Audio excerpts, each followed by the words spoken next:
High hello and welcome back to a new YouTube video. आणि आजचा video आहे की आम्ही सगळे बच्चूला बघायला चाललो आहे. म्हणजे यांनी बच्चूला बघितलं नाही आहे अजून, तर सगळेजण बच्चूला बघायला चाललो आहे आणि तिथून घरी जाणार. आज घरीच थांबणार.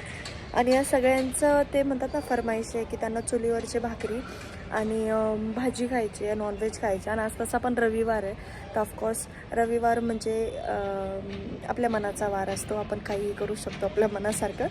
सो येस, आम्ही पहिले बच्चूला बघणार, तिथे सगळेजण बेबीला घेणार. आज लय दिवसानंतर त्याला म्हणजे पहिल्यांदा बघणार आहे सगळे तरी. आणि मी आय गेस मला 1 हफ्ता झाला आहे त्याला बघून. तर आपण सगळेजण जाऊयात, पूर्ण ब्लॉग बघा आणि सो चला कंटिन्यू करूयात. काऊन आडावडा चालू झाला म्हणून मी तुम्हाला. तुम्ही जिमला चालले का? जिमला नाही चाललो. अगं घेऊन येते मी, कोणचू काय मी आहे ना.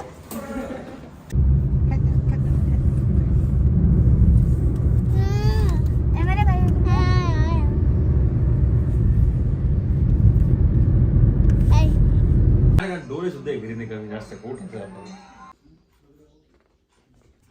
माझी मम्मी बहीण किती वेळाचं घराचं निरीक्षण करताय. त्यांचं काही संपायनच नाही, कारण 3 वर्षानंतर आले तर ऑफकोर्स भरपूर चेंजेस झालेले आहेत.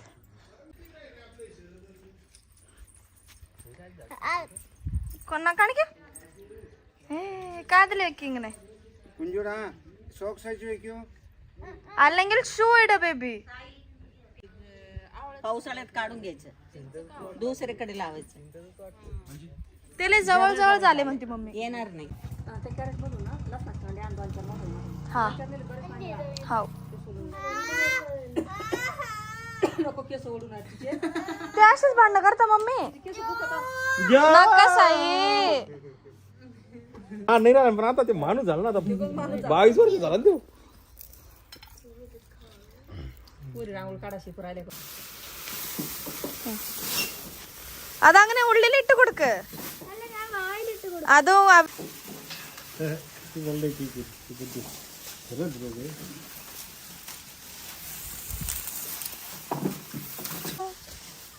किचू काही बेके तोडा देने अंगने मम्मीनं म्हणजे ह्या मम्मीसाठी वावरातून मेथी तोडून आणली.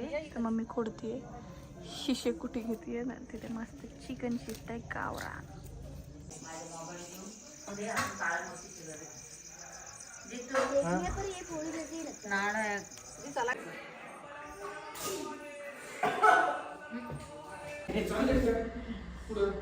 बाळकृष्ण दादाकडं. मग एक दिवस काय करणार नाही, तुला पाहुण्याला घेऊन नुसतं जाणून बघून त्याला भेटासाठी नाही.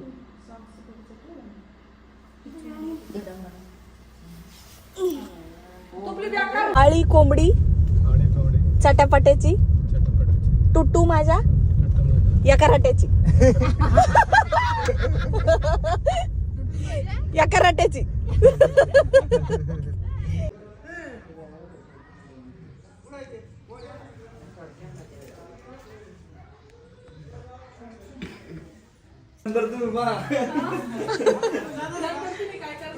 नाही धमकी त्यांना आता डेंजर होईल, आता ऐकत नाही.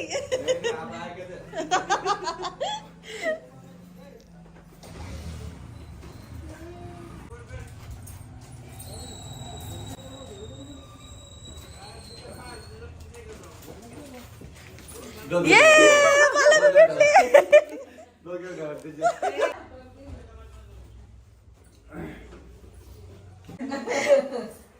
ते बी बाय पडेल. संस्कार सगळ्या घाई गडबडीमध्ये म्हणजे आम्ही काल घरी गेलो, माझ्या सासरी गेलो, बच्चूला बघितलं, कृष्णा दादाकडे गेलो आणि मग आलो. तर एक खूप मोठा चक्कर झाला आणि खूप दमलो आहे. आता सगळे झोपले आहेत, आराम करतायत दुपारचा. आणि एक गोष्ट आहे जे मला तुम्हाला सांगायची आहे, तर ते मला असं वाटलं मी तुमच्यासोबत शेअर करू. माझी मम्मी परवा सहज मला म्हणले, आणि माझी मम्मी आहे ना सप्तशृंगी देवीला, नाशिकच्या वणीच्या देवीला खूप मानते, ठीक आहे. आणि माझी मम्मी सहज मला परवा म्हणले की आपण म्हणजे कालचा परवा म्हणलेत की आपण वणीला जाऊयात. आणि मला इतकं म्हणजे अंगाला असे काटे आले वेगळेच. ते का मी तुम्हाला सांगते की मला 3 महिन्यापासून वणीला जायचं आहे, माझं जाणंच होत नाही आहे. तर माझ्या मनात असं होतं की नाही, अजून मला आईनं बोलवलं नाही, आईनं मला बोलवलं नाही आहे, म्हणून माझं जाणं होत नाही आहे. आणि माझी मम्मी बोलली की परवा आपल्याला वणीला जायचं. माझ्या अंगाला इतके काटे आलेत, माझ्या अंगाला अजून पण काटे येतात असं झालं आहे. आणि माझ्या डोळ्यात खरंच रडू आलं. आणि मी मम्मीला म्हणलं आहे की मम्मी मला 3 महिन्यापासून वणीला जायचं, मला जाणं होत नाही आहे. आणि मी मनात विचार केलं होतं की नाही, मला आईनं अजून बोलवलं नसेल म्हणून माझं जाणं होत नाही. आणि अचानक तू म्हणले की परवा वणीला जायचं आहे, तर मला मनात असं झालं की तू आईच्या रूपातच मला बोलवलं आहे. की आई म्हणली आहे मला आता की ठीक आहे, आता ये बाबा तू, 3 महिने मी तुला नाही येऊ दिलं, आता तू ये. तू त्या शब्दानं मला बोललीस की परवा आपल्याला वणीला जायचं. आणि मी तुम्हाला सांगूच नाही शकत, मी इतकी रडले. त्याच्यामुळे उद्या आम्ही वणीला चाललो आहे आणि त्याचा व्लॉग मी घेईलच, ऑफकोर्स घेईलच, कारण एवढी खुशीचा व्लॉग मी तुम्हाला नाही दाखवणार असं होऊच शकत नाही. तो उद्या वणीचा व्लॉग येणार आहे. आता हा व्लॉग इथेच एंड करते आहे. Thank you so much for watching. तुम्हाला आवडला असेल तर नक्की लाईक, शेअर, सबस्क्राईब करा. आणि चॅनलला सबस्क्राईब तर म्हणले तरी मी म्हणते, चॅनलला सबस्क्राईब करायला विसरू नका, कारण नेक्स्ट व्लॉग खूप भारी येणार आहे.